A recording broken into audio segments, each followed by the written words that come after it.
Hey guys, so today we are going to be making a chapstick holder. This is my favorite design. It's made out of scrap yarn. I'll do my best to tell you what I'm using, but a lot of my scrap yarn doesn't have labels anymore. I've been crocheting for a long time, so I do have quite a stock of yarn and I don't always know what everything is. But the top comes up like this, and the chapstick comes out and you're all set. I keep this attached to my phone, so it's always with me. All right, we are gonna get started on today's pattern.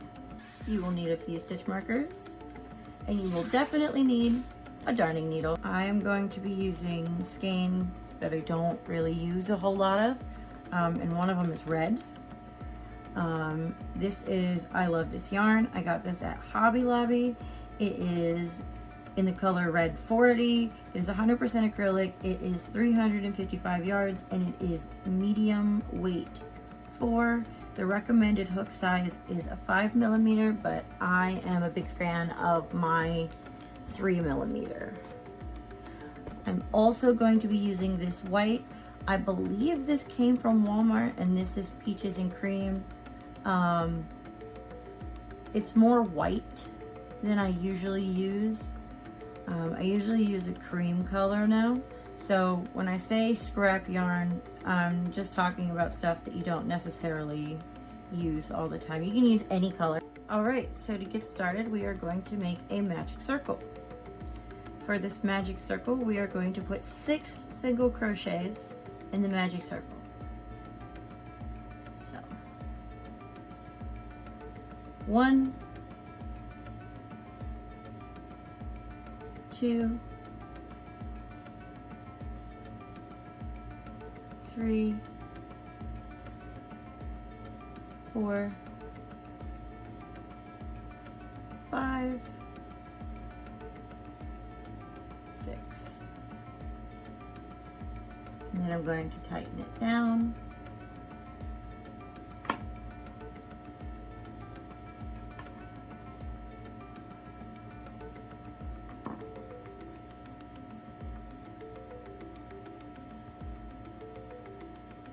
I like to get it most of the way with the back loop and then the rest of the way with the ending tail.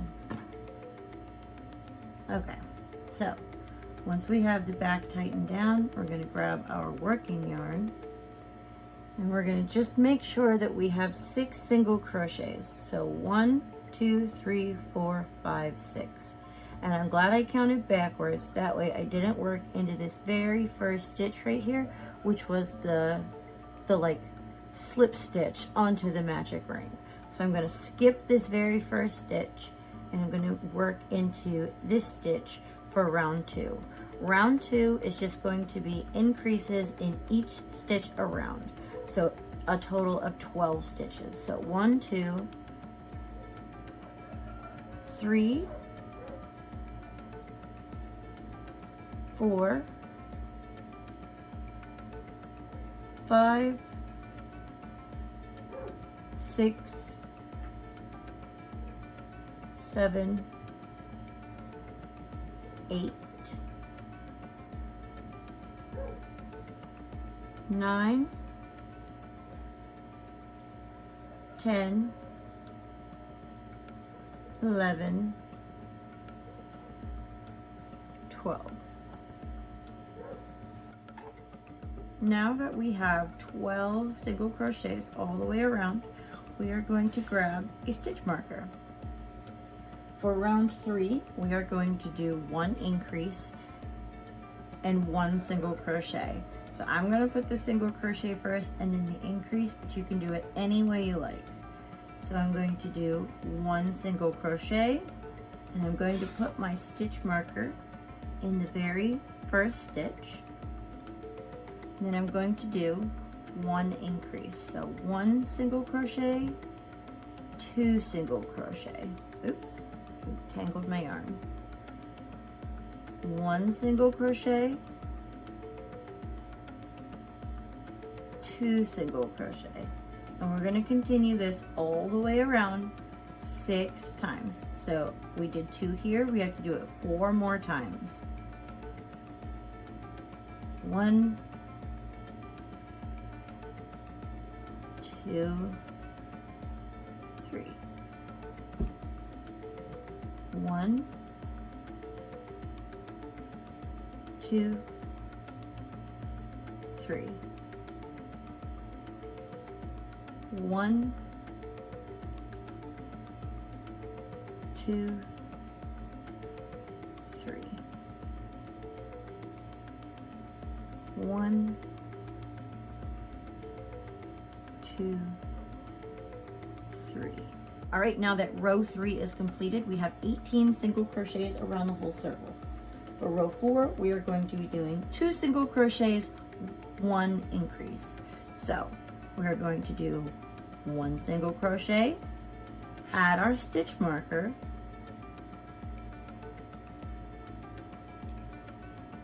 and then we're going to do our 2nd single crochet, and then our increase. So 1 single crochet, 2 single crochet in the same stitch. Again, that is 1, 2, increase,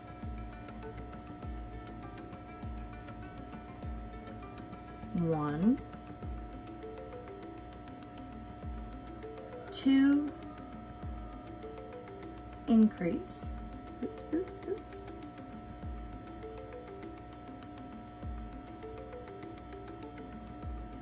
1, 2, increase,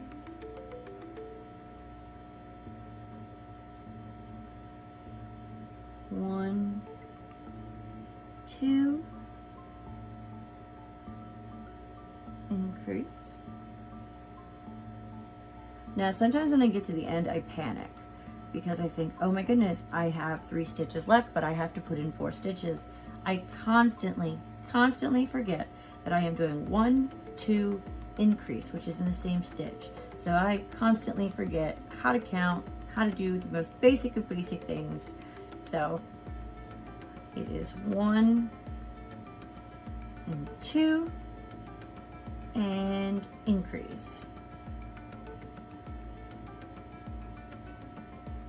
Now that row 4 is complete, we have 24 single crochets all the way around.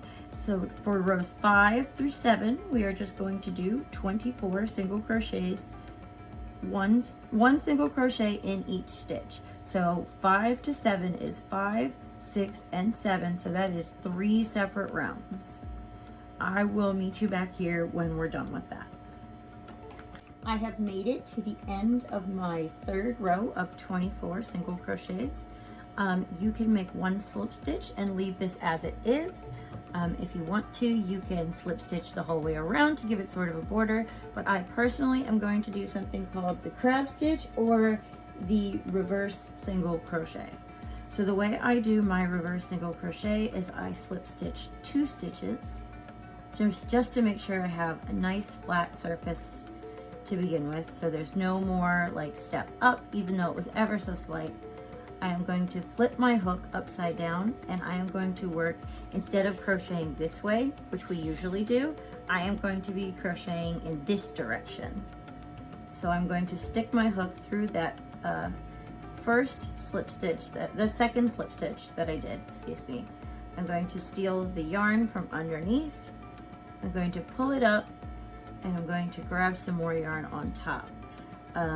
It doesn't have to be super tight. So again, I'm gonna put my hook in upside down. So usually you crochet like this when you put through.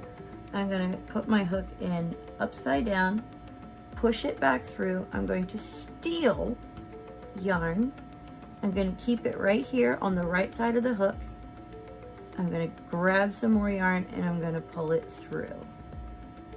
So I'm going to do it again where I push my hook through the work backwards, steal yarn, keep my yarn to the right, and pull through both loops. And I'm going to do this the whole way around.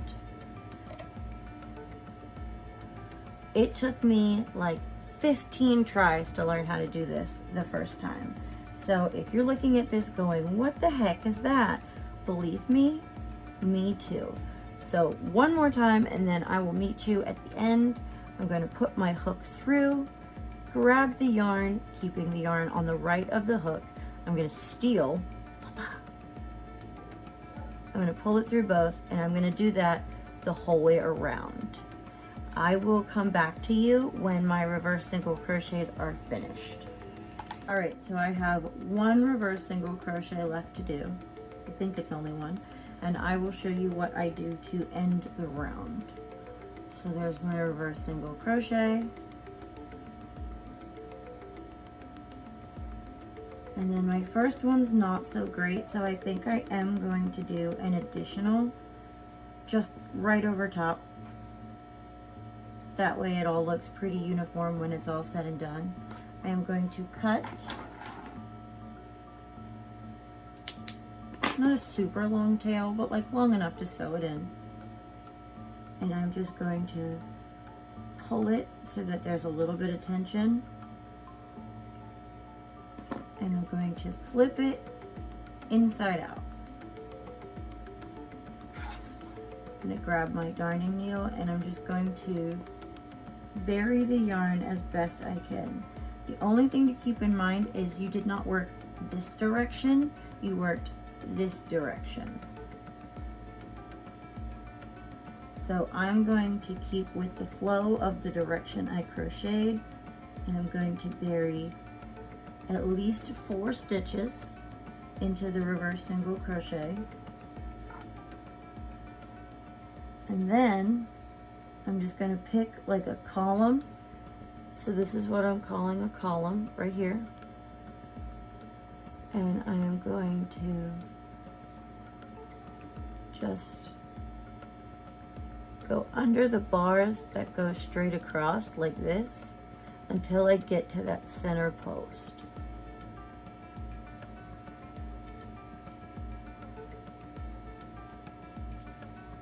Okay, so I ran out of storage and cut my video off, but I went ahead and I was burying my yarn up to here, and I'm just going to tie these two in a knot. This will be on the underside and you're not going to see it when it's finished. When we're done, we're just going to go ahead and we're going to cut these little tails off. Again, it'll be on the inside. You don't even have to worry about seeing it. For the next part of our project, we are going to be cutting a decent sized piece of yarn. We're going to thread it onto our darning needle.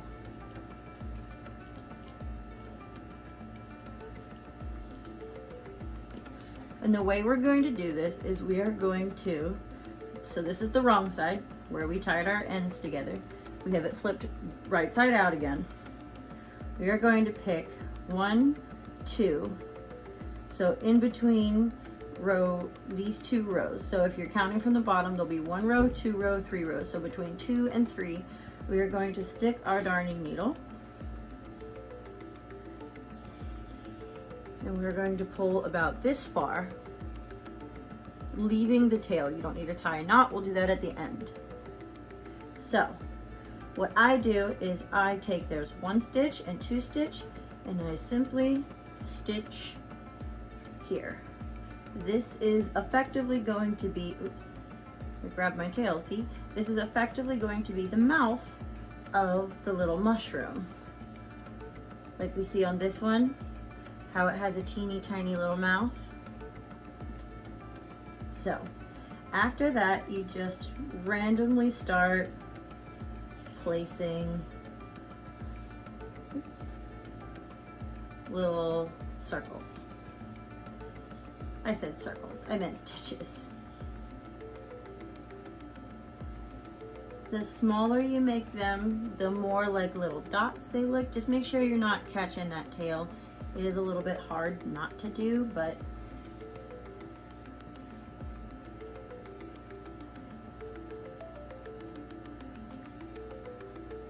You can just place these randomly. Meet me back here when you're satisfied with the amount of little dots you have. All right, so I am satisfied. Here's my mouth with the amount of little random dots I have. I try and personally keep the dots away from where I'm going to put the eyes, so there's nothing distracting. So I put in my last stitch and I pulled it through.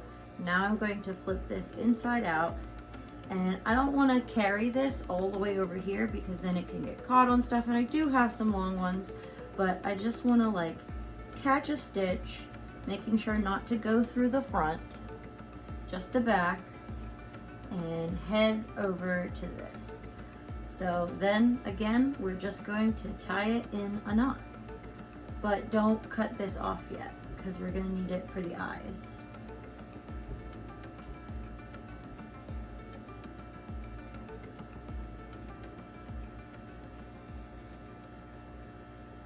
I know a lot of people that give tutorials, they like to give like specific measurements and stuff like that, but I really believe that as an artist, everyone's personal taste is important, and it's not my job to tell you what size you should make the eyes on your project. I am just going to grab some eyes, we're going to go with it, and I want you to do the same. Grabbed 2 eyes and 3 backs because if I only get 2 backs, I break one. So this doesn't need to be attached. We can reattach the darning needle later. When we do the eyes, we want to make sure that we are doing 1, 2, so 2 stitches beyond the smile and 1 row up.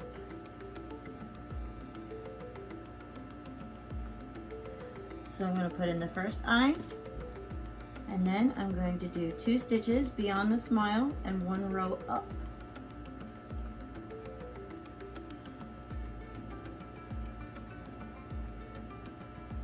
That's what we're going to look like to begin with. I'm going to flip it inside out, and I'm going to fold mine in half because the little eyes give me trouble. And if I were to like push it down on the table, I would scratch the eyes. So I'm going to fold mine in half, and I'm going to make sure that the eyes are inside the project. So I'm going to put my back on, and I want to show you this part because a lot of times I have trouble. So I will take my scissors and I will open them around, and I will use that to help me push down the backing of my safety eye. All right, and I'm going to do the same thing again. I'm going to take my scissors and I'm going to, oh, this eye is being very difficult. I think I'm going to break the back by accident. Oh, I got it. All right. So I used my scissors and I pushed down the back. We have quite a bit of plastic sticking out from the back of these safety eyes. So I'm going to grab another little mushroom man that I made, and I'm going to take my lighter out of here, which is specifically what this lighter is for, and I am just going to melt the end. Sometimes it catches on fire. We don't want that. We just take the end of the lighter and smush it down. That'll give us a nice flat surface. Piece of advice, wait till it cools and then it pops right off. If you try and pull it off while it's still kind of hot, it'll just like stretch and then, yeah. Right, so again, we're going to melt. Kind of helps if you move it back and forth to not catch fire, but the little ones seem to just be catching fire. So I'm going to put a whole lot of pressure on here, and I'm going to wait like 1, 2, 3, 4, 5, and then it just kind of breaks off, and there you have your 2 safety eyes fully attached.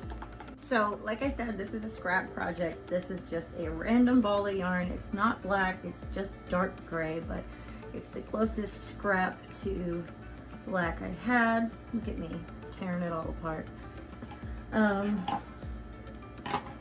When I wrap my balls, I put the label inside of them. So when I'm done, I know what they are, but I can't take them out once they're in there. So I thought I was like super smart, but I don't know what color this is.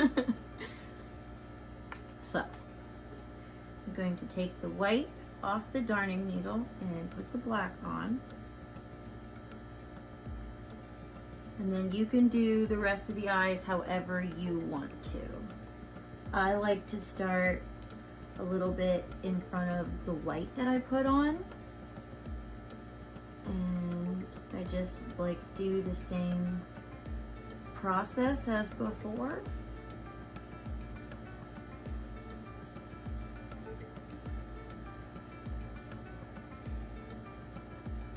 All right, you can embroider your eyes, and then we will move on to the stem of the mushling chapstick cap. All right, here is my finished little mushling eyes. I love him. I think he is so adorable. But now it is time to move on to the stem. Now, for the stem, it's not an exact pattern. It's not an exact science. You're gonna wanna go based off of what you have. I really like these chapsticks, but they're a little bit wider than, like, I would say standard chapsticks. But they will both fit in the stem that we're gonna make. But when we make this stem, we make it as tall as our preference. So there is no set specific pattern that you absolutely have to follow. That being said, we are going to use the white now, the peaches and cream, and we are going to do a magic circle, and we are going to chain 6 into that magic circle. 1, 2. I'm sorry, did I say chain? I meant single crochet. So there's 1 single crochet, 2, 3, 4, 5, and 6.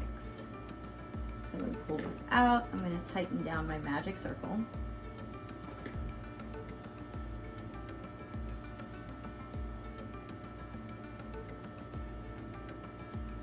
My hook is falling out of its handle.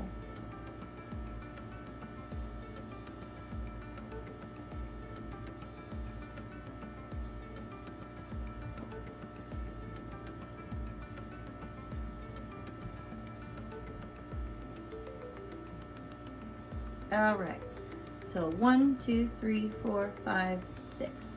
So we're skipping what looks like the very first stitch. That is just like the slip stitch off of the magic circle. So in round 2, we are going to do 6 increases. So in total, when we are finished, we will have 12 V-stitches around the top, around the outside edge of our project. So it is 1, 2, 3, 4, 5, 6, 7, 8,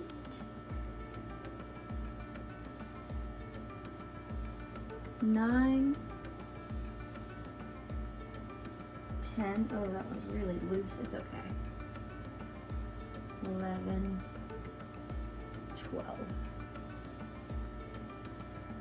When we are doing art, we are not seeking perfection. Perfection is nice, but it is not mandatory.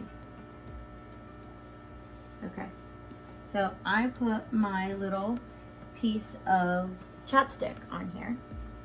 As long as you can see the V stitches all the way around on all sides of the chapstick, your base is big enough.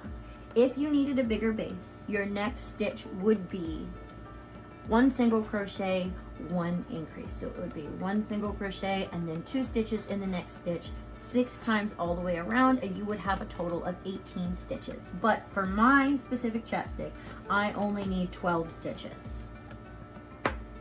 So what we're going to do is, if you have to do more, if this is perfect for you, either way, when you get to your amount of stitches that's right for your project, you're going to slip stitch, because you do not want to worry about stepping up or anything in the next part. We are going to crochet in the back loop only, so not this front stitch. So not this front stitch, but this back stitch. We are going to do 1 single crochet in each stitch in the back loop only. So I'm going to do this round with you. I'm going to tell you how to do the next round, and then we will meet at the very end for our finishing stitches.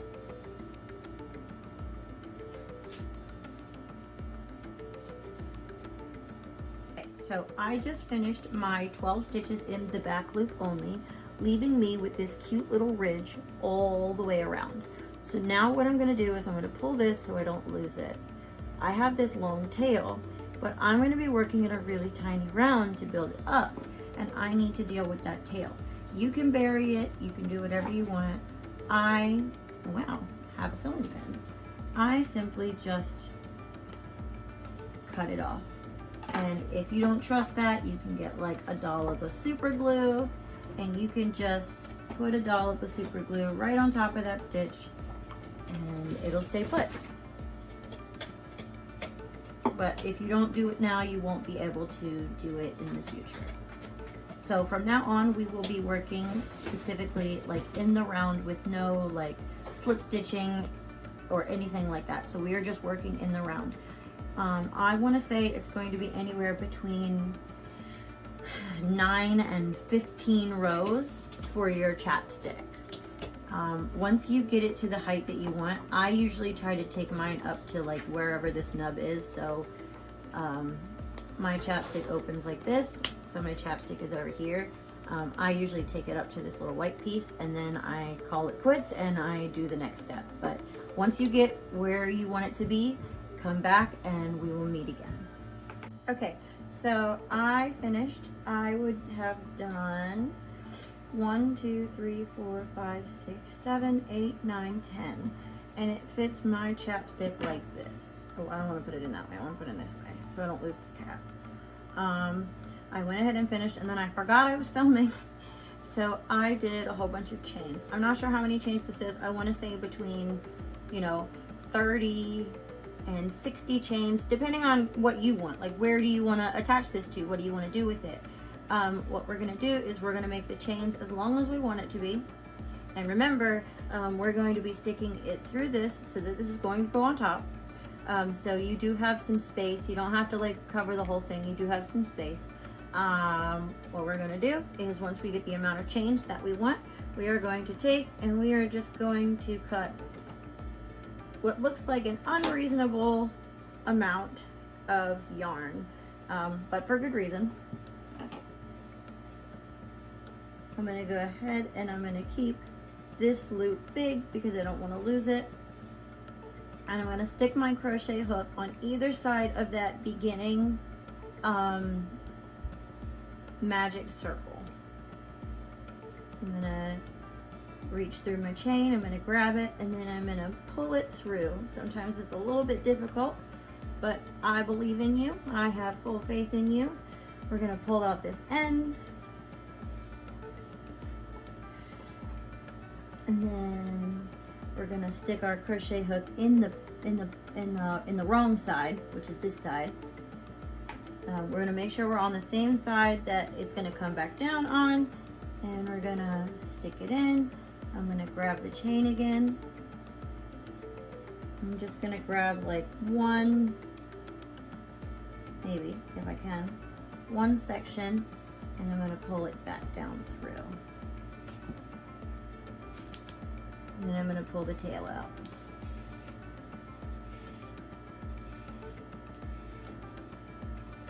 Now, you can take this and you can slip stitch on the opposite side and be finished. But again, I'm a little extra, and I'm going to go ahead and I am going to, well, first I'm going to take the chapstick out. I am going to do reverse single crochets all the way around. again. So I'm going to do one single crochet here. Then I'm going to move this to the side and I'm going to pull my tail through so it's out of the way of this, and I'm going to stick my hook in backwards, pull up my loop, and I'm going to do this the whole way around, and I will meet you at the end if you want to see how I finish this off. Same as before, I'm going to get a darning needle and I'm going to bury it in the back stitches, just like the first couple of bars that go across.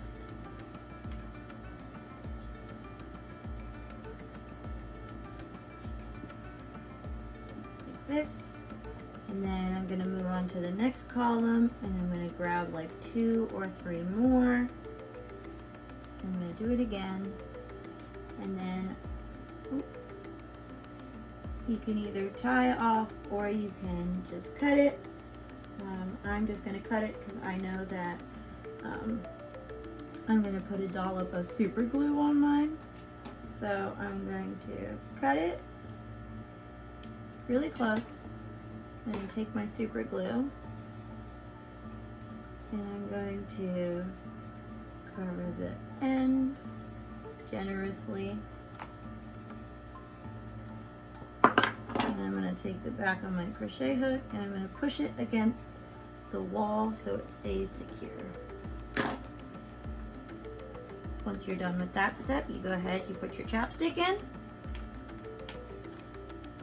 Mine's kind of a snug fit, but I like it that way. You pull your top strap up, and there you go. You have a completed chapstick cover. I hope you enjoyed this video.